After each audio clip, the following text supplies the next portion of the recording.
অনেকে বাড়ি কেনার সময় সবার আগে যেটি চিন্তা করেন সেটা হলো ডাউন পেমেন্টের বিষয়টি একটি চিন্তা থাকে। আমরা কি খুব অল্প ডাউন পেমেন্ট কিংবা নো ডাউন পেমেন্টে বাড়ি কেনার কোনো সুযোগ আছে কিনা? যত কম ডাউন পেমেন্ট দিব, কিন্তু ইন্টারেস্ট রেট এত হাই ইন্টারেস্ট বেশি পে করতে হবে, একই সঙ্গে মান্থলি ইনস্টলমেন্টও কিন্তু বেশি হচ্ছে। বেশি হচ্ছে, সেই দিকে আপনাকে খেয়াল রাখতে হবে। এখন আমরা যখন মর্টগেজ নেই তখন আমাদের কাছে দুটো অপশন থাকে, একটা অপশন থাকে মর্টগেজ ব্যাংক থাকে, আবার মর্টগেজ ব্রোকার থাকে। আমরা কার কাছ থেকে আসলে মর্টগেজটা নিতে যাব? আমরা রিকমেন্ড করি ব্রোকাররা বেস্ট, কারণ ব্রোকারদের অপশন এবং ওদের প্ল্যান বেশি থাকে, প্রোগ্রাম বেশি থাকে, যেটা ব্যাংকের সুনির্দিষ্ট কিছু প্রোগ্রাম থাকে। অনেকে বাড়ি কেনার সময় সবার আগে যেটি চিন্তা করেন সেটা হলো ডাউন পেমেন্টের বিষয়টি একটি চিন্তা থাকে। আমরা কি খুব অল্প ডাউন পেমেন্ট কিংবা নো ডাউন পেমেন্টে বাড়ি কেনার কোনো সুযোগ আছে কিনা? Thank you, Joel bhai. Great questions. Definitely, there is the options. State of new York mortgage agency থেকে দুটো প্রোগ্রাম আছে। ওরা একটা ডাউন পেমেন্টের জন্য ওরা একটা অ্যাসিস্ট্যান্স প্রোগ্রাম আছে, ইভেন ক্লোজিং কস্ট অ্যাসিস্ট্যান্স ওদের একটা প্রোগ্রাম আছে, যেটা দিয়ে ফার্স্ট টাইম হোম বায়াররা ইজিলি লো ডাউন পেমেন্ট এবং লো ক্লোজিং কস্টে বাড়ি কিনতে পারে। এছাড়া এইচএ ফেডারেল হাউজিং অথরিটির একটা লোন আছে, যেটা শুরু হয় 3.5%, খুবই এটাও শূন্যের কাছাকাছি, দেখেন 3.5% অনলি। সো অল্প ডাউন পেমেন্টে আপনি বাড়িগুলো কিনতে পারতেছেন। এছাড়া রুরাল এরিয়াতে ইউএসডিএ নামে একটা প্রোগ্রাম আছে, এরা জিরো ডাউন পেমেন্টে আপনি বাড়ি কিনতে পারবেন। তবে ওইটা কিছু শর্ত থাকে ওদের, ওই শর্তগুলো আপনাকে ফুলফিল করতে হয়। এছাড়া কিছু কিছু ব্যাংক আছে, ওরা আপনাকে কিছু গ্র্যান্ড প্রোগ্রাম অফার করতেছে, যেটা দিয়ে ওই গ্র্যান্ডকে ডাউন পেমেন্ট হিসেবে ইউজ করে আপনি বাড়ি কিনতে পারবেন। বাট এখানে একটা কথা মনে রাখতে হবে জুয়েল ভাই, আমরা যত কম ডাউন পেমেন্ট দিব, ইন্টারেস্ট রেট এত হাই ইন্টারেস্ট বেশি পে করতে হবে, একই সঙ্গে মান্থলি ইনস্টলমেন্টও কিন্তু বেশি হচ্ছে, সেই দিকে আপনাকে খেয়াল রাখতে হবে। শুধুমাত্র লো ডাউন পেমেন্ট না, আপনার যে ইনস্টলমেন্ট সাইজটা কত হবে সেই দিকেও খেয়াল রাখলে আপনার বাড়ি কেনার জার্নিটা অ্যাফোর্ডেবল এবং ইজি হয়। এবং এই সুযোগ সুবিধা যেগুলো বলছিলেন, এগুলো কি ফার্স্ট টাইম হোম বায়ারদের জন্য, নাকি যতবারই বাড়ি কিনবেন আপনি এই সুযোগগুলো নিতে পারবেন? এগুলা বেশিরভাগই হলো ফার্স্ট টাইম হোম বায়ারদের জন্য। ওকে, ফার্স্ট টাইম হোম বায়ারদের জন্য। বায়ারদের জন্য। এবং আপনি যে প্রোগ্রামগুলোর কথা বলছিলেন, এগুলো কি নিউ ইয়র্ক সিটিতে অ্যাভেলেবল, নাকি এটা নির্দিষ্ট কিছু এলাকা আছে সেসব এলাকার বাইরে এটি পাওয়া যাবে না? এটা নিউ ইয়র্ক সিটিতে অ্যাভেলেবল, এবং ওই যে ইউএসডিএ যে লোনটা, এটা হলো সিটির বাইরে, রুরাল এরিয়া, মানে কাউন্টি যেটি সাইড, শূন্য ডাউন পেমেন্টের কথা বলছেন। রাইট। আর যে শর্তগুলো আছে, অর্থাৎ এটি কারা পাবেন, কারা এলিজিবল? আমি যদি ফার্স্ট টাইম হোম কিনতে যাই, আমি কি পাবো, নাকি এটির জন্য আসলে আমাকে কিছু নিম্ন আয় থাকতে হবে, কিছু নির্দিষ্ট এরিয়া কোডে বাস করতে হবে, কি কি বিষয় আসলে আছে? যেটা শূন্য ডাউন পেমেন্টে নেবেন, ওটার কিছু ওই যে আপনি বললেন সুনির্দিষ্ট কিছু এরিয়া জিপ কোড আছে, ওইখানে আপনাকে বসবাস আমরা করতে যেটা হবে। বলছি রুরাল এরিয়াতে সেটি আর বাকিগুলোর ক্ষেত্রে আপনি ফার্স্ট টাইম হোম বায়ার হলেই আপনি এই ফ্যাসিলিটিগুলো অ্যাভেল করতে পারবেন। ওকে, এখন আমরা যখন মর্টগেজ নেই তখন আমাদের কাছে দুটো অপশন থাকে, একটা অপশন থাকে মর্টগেজ ব্যাংক থাকে, আবার মর্টগেজ ব্রোকার থাকে। আমরা কার কাছ থেকে আসলে মর্টগেজটা নিতে যাব? থ্যাংক ইউ জুয়েল ভাই। এখন দেখেন, যারা মর্গেজ ব্যাংকার, ওরা কিন্তু ওদের নিজেদের ফাইন্যান্সটা নিজেরা করে, অর্থাৎ ওই ফাইন্যান্সটা তাদের ওন প্রোডাক্ট। সেক্ষেত্রে আপনার কস্ট একটু কম থাকে, বাট এখানে অনেক সময় বিভিন্ন লিমিটেশন থাকে, অপশন কম থাকে। বাট যদি আপনি মর্গেজ ব্রোকারদের থেকে লোন নেন, সেই ক্ষেত্রে এরা কিন্তু অ্যারাউন্ড অনেকগুলো লেন্ডারের কাছে একই সঙ্গে শপিং করে। তো শপিং করতে গেলে সেক্ষেত্রে অপশন আপনার অনেক বেশি থাকে, এবং আপনার ইন্টারেস্ট রেট এক একজন লেন্ডারের এক এক রকম হয়। সেই ক্ষেত্রে আপনি যদি অ্যাটলিস্ট ক্লোজিং এর আগে 3-4টা কোটেশন অ্যানালাইসিস করেন, যে এখানে আমাকে বেস্ট রেট দিছে বাট ক্লোজিং কস্ট বেশি কিনা, না ক্লোজিং কস্ট কম, এটা যদি কম্পারেটিভ অ্যানালাইসিস করে আপনি কিনতে পারেন, আমাদের সাজেশন থাকে যে সেক্ষেত্রে মর্গেজ ব্রোকাররা আপনাকে বেটার রেট এবং কারণ আপনি বেটার ব্যাংক কোনটা সেটি হয়তো আপনি জানেন না, এই কারণে আপনি যে কোনো একটি ব্যাংকের কাছে গিয়েছেন, তার ফ্যাসিলিটিসটার থেকে অন্য আরেকটা ব্যাংক ভালো ফ্যাসিলিটিস দিতে পারে, যেটি ব্রোকার জানে, সেজন্য আপনি বলছেন ব্রোকারের কাছে যেতে। আমরা রিকমেন্ড করি ব্রোকাররা বেস্ট, কারণ ব্রোকারদের অপশন এবং ওদের প্ল্যান বেশি থাকে, প্রোগ্রাম বেশি থাকে, যেটা ব্যাংকের সুনির্দিষ্ট কিছু প্রোগ্রাম থাকে। কিন্তু এমন কোন বিষয় কি হয়, একটি ব্যাংক যত দ্রুত আপনার মর্গেজটা দিতে পারে, ব্রোকাররা কি এত দ্রুত দিতে পারে, যেহেতু ওরা ভায়া হয়ে কাজ করছে, মিডিয়া হয়ে কাজ করছে। আপনার ডকুমেন্টস গুলো যদি অ্যাকুরেট থাকে এবং অন টাইমে আপনি যদি, ওদের কিছু আন্ডাররাইটারের কিছু ক্রাইটেরিয়া থাকে, ওকে। এই ক্রাইটেরিয়া কিন্তু ব্যাংকের ক্ষেত্রেও কিন্তু আন্ডাররাইটার থাকে, ব্রোকারের ক্ষেত্রেও আন্ডাররাইটার থাকে। ওই ক্রাইটেরিয়া গুলো যদি আপনি খুব কুইকলি ফুলফিল করতে পারেন, দুই ক্ষেত্রেই বেটার, দুই ক্ষেত্রেই কিন্তু কম্পারেটিভলি আপনি তাড়াতাড়ি পাবেন। তাড়াতাড়ি পাচ্ছেন। এবং কিছু কিছু দর্শক হয়তো অভিযোগ জানান, কিংবা যারা বাড়ি কিনেছেন তারা এই সমস্যাটা অনেক সময় পড়েন, সেটা হলো তারা একটা ফিক্সড রেট ইন্টারেস্টে বাড়িটা কিনেছেন, মর্গেজটা নিয়েছেন, কিন্তু পরবর্তীতে কয়েক মাস পর পর দেখা যাচ্ছে মর্গেজের ইনস্টলমেন্টটা বেড়ে যাচ্ছে। এই ধরনের সমস্যা কেন ফেস করতে হয়? জুয়েল ভাই, আমরা আপনার এই অনুষ্ঠানে আমি একদিন আলোচনা করছি যে টু টাইপের ইন্টারেস্ট থাকে, একটা হলো অ্যাডজাস্টেবল ইন্টারেস্ট রেট, আর একটা হলো ফিক্সড রেট। ফিক্সড রেট ইন্টারেস্টের ক্ষেত্রে আপনার লোনটা কিন্তু 30 ইয়ার্স এর জন্য ফিক্সড থাকে। এখন কোশ্চেন থাকে, তাহলে কেন আমার 30 ইয়ার্স এর জন্য ফিক্সড হলেই তাহলে আমার ইনস্টলমেন্ট 30 ইয়ার্স এর জন্য ফিক্সড থাকা উচিত ছিল, ইনস্টলমেন্ট সাইজটা কেন এটা ভেরিয়েবল হয়, কম বেশি হয়, এটাই তো কোশ্চেন। এটা কেন হয়, এটা কারণ হলো, সে মনে করেন আপনাকে বুঝতে হবে যে একটা ব্যাংকে যখন আমরা কিস্তি বা ইনস্টলমেন্ট পে করি, ইনস্টলমেন্টের কিন্তু 4টা পার্ট থাকে। একটা পার্ট হলো প্রিন্সিপাল, একটা ইন্টারেস্ট, আরেকটা হলো ইন্স্যুরেন্স, আরেকটা হলো ট্যাক্স। এখন যদি আপনি ফিক্সড রেটে মর্গেজ নিয়ে থাকেন, তাহলে আপনার প্রিন্সিপাল এবং ইন্টারেস্ট ফিক্সড 30 ইয়ার্স। ওকে। এখন দেখেন, আপনি যে এলাকায় বাড়িটা কিনছেন, ওই এলাকায় ধরেন একটা নতুন করে মসজিদ নির্মাণ হলো, নতুন করে একটা মন্দির নির্মাণ হলো, নতুন করে একটা সুপার মার্কেট নির্মাণ হলো, নতুন করে একটা ইউনিভার্সিটি নির্মাণ হলো, বা কমার্শিয়াল কমপ্লেক্স নির্মাণ হলো, তখন কি হয়, ওই এলাকাটার ভ্যালুটা বেড়ে যায়। যখনই এলাকাটার ভ্যালু বেড়ে যায়, তখন আপনার ওই যে ট্যাক্স বেশি আসে। ওকে। ট্যাক্স যখনই বেশি হবে, তখন আপনার ইন্স্যুরেন্সটা বেড়ে যায়। এই ট্যাক্স এবং ইন্স্যুরেন্স বেড়ে যাওয়ার কারণে আপনার ওই ইনস্টলমেন্ট সাইজটা একটু বেড়ে যায়। কিন্তু আপনার প্রিন্সিপাল এবং ইন্টারেস্ট ওই দুইটা ফিক্স থাকে, ট্যাক্স এবং ইন্স্যুরেন্স বেড়ে যাওয়ার কারণে ইনস্টলমেন্টটা বেড়ে যাচ্ছে। আশা করি আমি ক্লিয়ার করতে পেরেছি। এবং একইভাবে যদি কোনো একটা এলাকায় দেখা গেল যে অপরাধটা বেড়ে যাচ্ছে, অর্থাৎ বেড়ে যাওয়ার বিষয়টা আসছে, কমার কি কোনো সুযোগ আছে, নাকি এটা কমার কোনো সুযোগ নেই, বেড়েই যেতে পারে? এটা বেশিরভাগ সময় যেহেতু এটা রিয়েল এস্টেটে খুব বড় ধরনের কোনো ডিজাস্টার না হলে রিয়েল প্রপার্টির ভ্যালু সহজে কমে না, এটা বেড়ে যায়, নরমালি বেড়ে যায়, খুব বেশি এক্সেপশনাল কিছু না হলে। কিন্তু হয়তো বন্যা কিংবা প্রাকৃতিক কোনো দুর্যোগের কারণে ইন্স্যুরেন্সের হয়তো কিছুটা কম আসতে পারে, এমন কোনো বিষয় কি আছে? এই ইন্স্যুরেন্সটা তো অনেক সময় মনে করেন কমতে পারে। মনে করেন কোন এলাকায় ক্রাইম রেটের কারণে আপনার ইন্স্যুরেন্সটা হাই ছিল, পরবর্তী সরকার ওই এলাকায় ক্রাইম কন্ট্রোল করলে এটা কমে যেতে পারে। ওকে, তার মানে খুব কম আসলে কমার বিষয় আছে, বেশিরভাগ সময় বেড়ে যায়। তবে সেই বাড়াটা অনেক আকাশ পাতাল পার্থক্য তৈরি হয় না, যেহেতু ট্যাক্স তো আসলে রাতারাতি হঠাৎ করে অনেকটুকু বেড়ে যায় না, একটা পলিসি আছে, নানা মাধ্যমে সেই ট্যাক্সটা অল্প পরিমাণে বাড়ে। এক্স্যাক্টলি। জি, আমরা একটু আপনার কাছে আরেকটু বিস্তারিত জানতে চাই, সেটা হলো কপ এবং কন্ডো, এই যে দুটোর মধ্যে পার্থক্য, এটি একটু আপনার কাছে জানি। থ্যাংক ইউ জুয়েল ভাই, এটা একটা গ্রেট কোশ্চেন এবং দর্শকদেরও আমি মনে করি জানা উচিত। দেখেন, কোপ বা কোঅপারেটিভ হলো, এটা একটা প্রোপ্রাইটারি লিজ, এটা কিন্তু আপনার ওনারশিপ নাই। এখানে আপনাকে যখন একটা কোপ কিনবেন, আপনাকে একটা প্রোপ্রাইটারি লিজ দেওয়া হয়। এই লিজটা হয় কিরকম, সে মনে করেন আপনাকে 99 ইয়ার্স এর একটা লিজ দিল। আচ্ছা। এবং আপনি যখন এই পুরো ওদের যখন পেইড অফ করলেন, আপনি শুধু বিল্ডিং এর একটা অংশ পেলেন। বিল্ডিংটা যে ল্যান্ডের উপরে, ওই ল্যান্ডের কোনো মালিকানা আপনার থাকে না। ওকে। কোনো কারণে যদি ওই বিল্ডিংটা প্রাকৃতিক ডিজাস্টার, ভূমিকম্প বা কোনো কারণে এটা যদি ডিজাস্টার হয়ে বিল্ডিংটা যদি গ্রাউন্ড জিরো হয়ে যায়, এখানে যদি নতুন করে আরেকটা বিল্ডিং তৈরি হয়, সেক্ষেত্রে কিন্তু আপনার ওই কোনো অধিকার বা মালিকানা থাকে না, কারণ এটা হলো ওই বিল্ডিং এর একটা প্রোপ্রাইটারি লিজ আপনি পাচ্ছেন। এখন কন্ডো বা কন্ডোমিনিয়ামটা কি? কন্ডো বা কন্ডোমিনিয়ামটা হলো, আমরা যখন বাংলাদেশে থাকতাম যে মিরপুর ডিওএসএস বা বসুন্ধরা, যে আমরা যে ফ্ল্যাটগুলো কিনতাম, অনেকটা সেরকম। এটা হলো আপনাকে ওরা ডিড দিয়ে দিবে, দলিল দিয়ে দিবে, মালিকানা দিয়ে দিবে। এই ফ্ল্যাট কেনার সঙ্গে সঙ্গে আপনি বিল্ডিংটা, ওই পুরো বিল্ডিংটার একটা খণ্ড আপনি পাচ্ছেন, একই সঙ্গে ওই বিল্ডিংটা যে জমির উপরে, ল্যান্ডের উপরে, ওইটারও একটা মালিকানা আপনি পাচ্ছেন। অর্থাৎ কন্ডোর ক্ষেত্রে আপনি কি পাচ্ছেন? এক খণ্ড ফ্ল্যাট পাচ্ছেন, এক খণ্ড জমি পাচ্ছেন।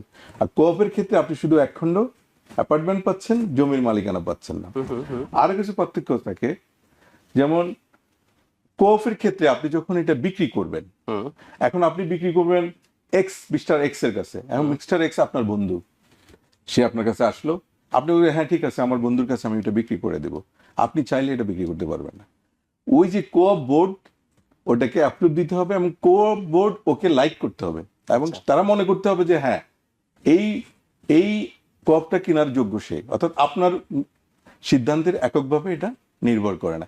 একই সঙ্গে এই বাড়িটা, এই কোঅপটা যদি আপনি ভাড়াও দিতে চান, সেক্ষেত্রে আপনি যদি মনে করেন আমার কাছে ভাড়া দিবেন, আপনার কোঅপ বোর্ড যদি মনে করে না উনি এটা যোগ্য না, আপনি কিন্তু আপনি কিন্তু ওনার, কিন্তু আপনি আমাকে দিতে পারবেন না।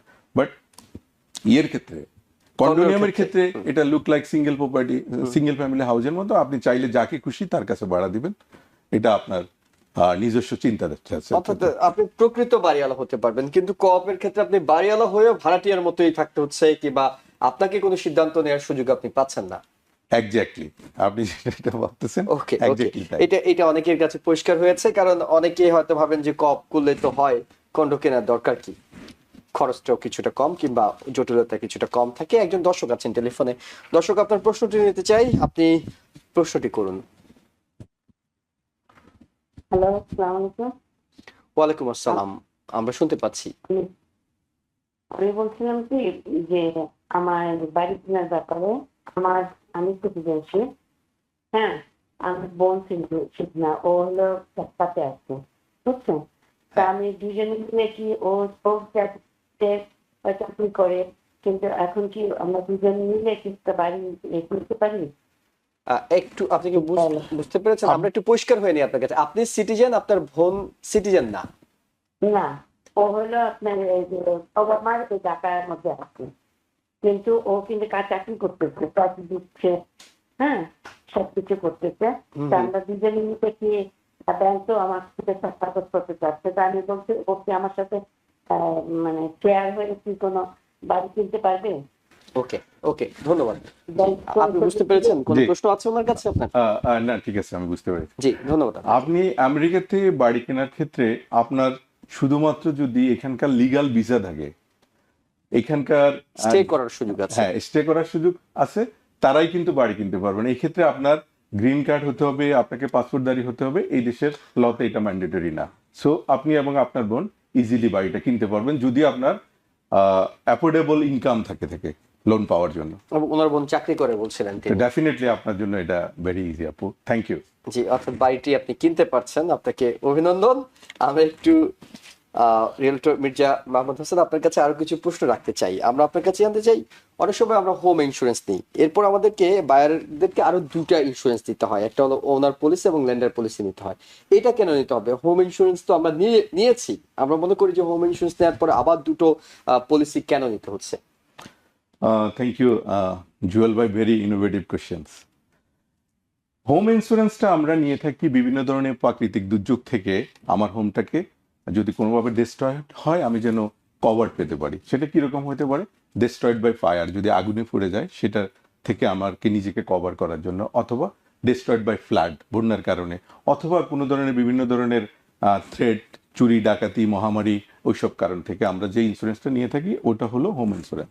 এখন আপনার কোশ্চেন হলো এই ইন্স্যুরেন্সটা তো আমাদের নেওয়া হয়েছে, সো উই আর কভার্ড, আমরা কেন ওনার পলিসি বা লেন্ডার পলিসি নেব? এটা আসলে খুবই এটা আপনাদের সবারই বোঝা দরকার। আমি আশা করি দর্শকরাও একটু মনোযোগ দিয়ে শুনবেন। ওনার পলিসিটা হলো, দেখেন এই বাড়িটা নির্মাণের কোনো এক সময় এখানে ল্যান্ড ছিল, ল্যান্ডের পরে কেউ একজন বাড়িটা নির্মাণ করছে, এবং আমেরিকার ইকোনমিতে সবাই মুভ করে, কিছুদিন পর সে হয়তো নিউ ইয়র্ক থেকে অন্য এলাকায় চলে গেছে, মুভের কারণে সে বাড়িটা এক্স ওয়াই এর কাছে বিক্রি করে দিছে, কিছুদিন পরে ওয়াই এটা জেড এর কাছে বিক্রি করে দিছে, জেড আবার এ এর কাছে বিক্রি করেছে, এ আবার বি এর কাছে, অর্থাৎ চেইন অফ টাইটেল কিন্তু পরিবর্তন হচ্ছে। এখন দেখেন কোনো কারণে এই বাড়িটা যখনই আপনি ক্লোজিং টেবিলে, কিন্তু ওনারের দায়িত্ব হলো আপনাকে ক্লিন টাইটেল দেওয়া। এখন অনেক সময় দেখা দিল যে একটা বাড়ি একটা কর্পোরেশনের নামে আছে, কর্পোরেশনের কিন্তু একাধিক মালিকানা থাকতে পারে। এখন সব মালিককে আপনি চিনেন না, বা কোনো কারণে মালিকানা এক্স আপনার বাড়িটা ওয়াই এসে আপনাকে রেজিস্ট্রি করে দিল, এটা নর্মালি হয় না, ধরেন হয়ে গেল, তখন এই যে আপনি যে একটা ডাউন পেমেন্ট দিলেন, মালিকানা যদি কোনো ত্রুটি থাকে, তাহলে আপনার এই ওনার্স পলিসি আপনার এই মালিকানার ত্রুটিটা থেকে আপনাকে কভার করবে। একই সঙ্গে এখন লেন্ডার পলিসিটা কি, যদি একটা বাড়ি আমরা কিনি, কেনার পরে দেখবেন যে আমরা হয়তো 30% ডাউন পেমেন্ট দিচ্ছি, অথবা 20% ডাউন পেমেন্ট দিই, অথবা 60% ডাউন পেমেন্ট দিই। সো মনে করেন আমি বাড়িটা পেমেন্ট দিলাম 30%, আমি ডাউন পেমেন্ট দিলাম, আমি বাড়িটা কিনতেছি, তাহলে বাকি 70% কে ফাইন্যান্স করছে? ব্যাংক ব্যাংক ফাইন্যান্স করছে। অথবা ব্যাংক হলো আমাদের লেন্ডার। এখন মালিকানা যদি ত্রুটি থাকে, তাহলে ব্যাংক এই টাকাটা কিভাবে কভার করবে?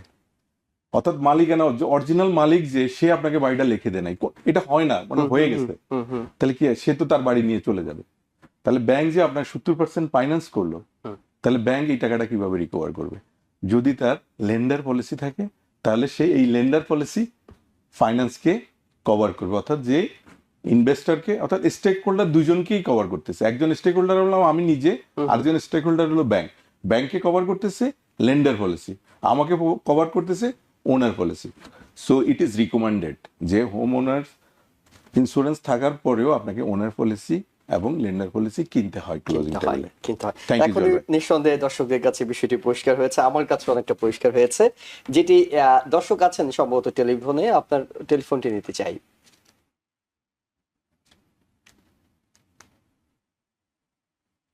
হ্যালো, জি হ্যালো, আমরা শুনতে পাচ্ছি, আপনি প্রশ্নটি করুন। দেখো কোশ্চেন হলো,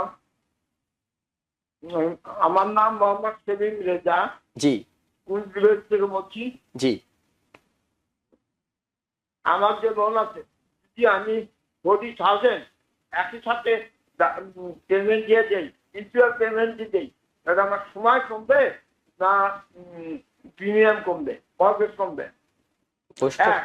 দুই নম্বর কোশ্চেন হলো, জি আমি আমার যে ইন্টারেস্ট আছে রেট,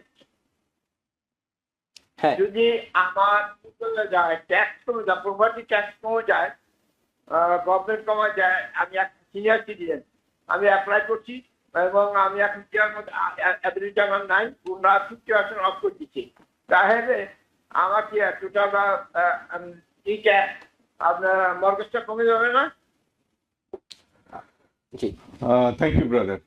প্রথমত আপনার কোশ্চেনটা, শুনে জি যদি টাই কমে, যদি কমে যায়, তাহলে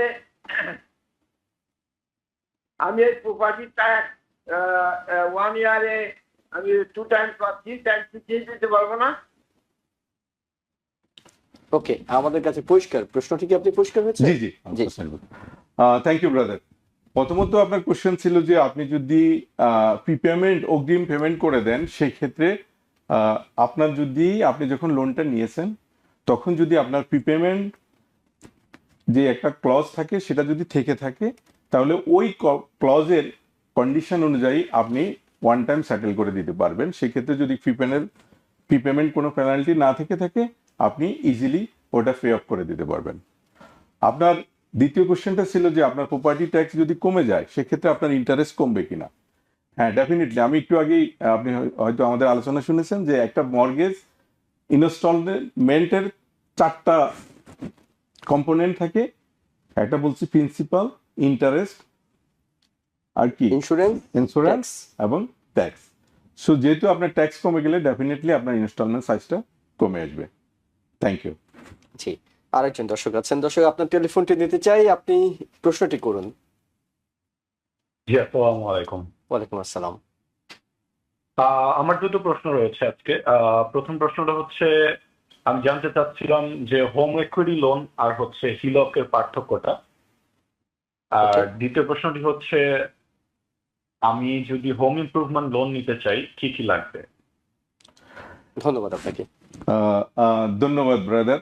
আপনার দুইটা কোশ্চেনই মর্গেজ রিলেটেড। সো আমরা রিয়েল এস্টেট সম্পর্কে আজকে কথা বলতেছি। আপনি আমাদের অফিসে আসুন, আমাদের মর্গেজ এক্সপার্টরা আছেন, আমরা একসাথে বসে আপনার এই প্রবলেমটা সলভ করবো। জি, দর্শক আপনাকে ধন্যবাদ। আপনার কাছে শেষ যে প্রশ্নটি করতে চাই, অনেক ইনভেস্টমেন্ট প্রপার্টির সময় আমরা মনে করি যে ফুল ক্যাশে কিনবো নাকি আমরা ফাইন্যান্সে কিনবো, এই ক্ষেত্রে আপনাদের অপিনিয়ন কি থাকে? থ্যাংক ইউ জুয়েল ভাই। দেখুন, আমেরিকান ইকোনমিতে একটা কথা আছে, লিভারেজ। লিভারেজ শব্দের অর্থ হলো যে অন্যের ক্যাশ ইউজ করে নিজের সম্পদ বাড়ানো, নিজের ইকুইটি বাড়ানো, নিজের ওয়েলথ বাড়ানো। সো আপনি কেন 100% ক্যাশে একটা জিনিস একটা বাড়ি কিনবেন? আপনি বরং 100% ক্যাশে না কিনে 25% ডাউন পেমেন্ট দিয়ে 4টা বাড়ি কিনুন। পরবর্তীতে রেন্টাল ইনকাম থেকে আপনি আপনার মর্গেজ পরিশোধ করুন। সো আমেরিকান ইকোনমির যে শব্দটা লিভারেজটাকে আমরা পরিপূর্ণভাবে ইউজ করতে হলে আপনি ফুল ক্যাশে না কিনে 25% ডাউন পেমেন্ট দিয়ে একাধিক প্রপার্টি কিনুন এবং রেন্টাল ইনকাম থেকে আপনি আপনার মর্গেজ পরিশোধ করুন এবং একটা অংশ আপনার পকেটে নিয়ে নিন। কারণ আপনি যদি পুরোটা ক্যাশে কেনেন তাহলে যেটা হলো আপনাকে মর্গেজ দিতেই হচ্ছে, কিন্তু আপনি একটা বাড়ির মালিক হচ্ছেন 30 বছর পরে। কিন্তু আপনি যদি তখন তো আর মর্গেজের বিষয় নেই, 30 বছর নেই, কিন্তু আপনি যদি 4টা বাড়ি কেনেন সেক্ষেত্রে আপনি একটা নির্দিষ্ট সময় শেষে 4টা বাড়ির মালিক হচ্ছেন। আরেকজন দর্শক আছেন টেলিফোনে। দর্শক, আপনার টেলিফোনটি নিতে চাই।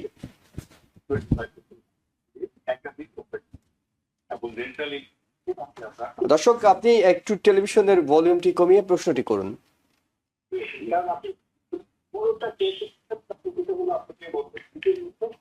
দর্শক, আমরা শুনতে পাচ্ছি, আপনি কি আমাদের শুনতে পাচ্ছেন? হ্যালো, আসসালামু আলাইকুম। ওয়ালাইকুম আসসালাম, আপনি প্রশ্নটি করুন আপা। আমার প্রশ্ন হচ্ছে, আমার ভাই যখন বাড়ি কিনছে হ্যাঁ, তখন ওইখানে আমিও ডাব্লিউপিতে চাকরি করতাম, তো আমারও নাম ছিল, হুম আমার সিগনেচার নিচে হুম, ওই বাড়িতে আমার ভাইয়ের সাথে আমার নামও ছিল। হুম এখন আমি যদি একটা বাড়ি নিতে চাই, তখন আমি যে আমার ভাইকে বাড়ি কিনে দিচ্ছি, এখন আমি বাড়ি নিতে কোনো অসুবিধা হবে কিনা? থ্যাংক ইউ আপু।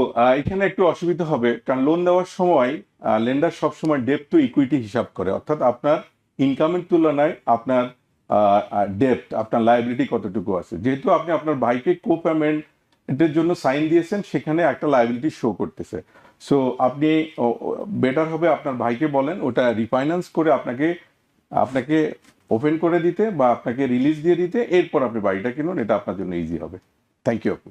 জি, নিঃসন্দেহে আপনি আপনার প্রশ্নের উত্তরটি পেয়েছেন, এবং দর্শক যারা প্রশ্ন করছিলেন, আপনাদের অনেকগুলো প্রশ্ন আমরা এখনো হয়তো সময় স্বল্পতার কারণে নিতে পারছি না, তবে ব্যক্তিগতভাবে যদি রিয়েলটরের সাথে যোগাযোগ করেন তিনি হয়তো আপনাদের প্রশ্নগুলোর উত্তর দিতে পারবেন।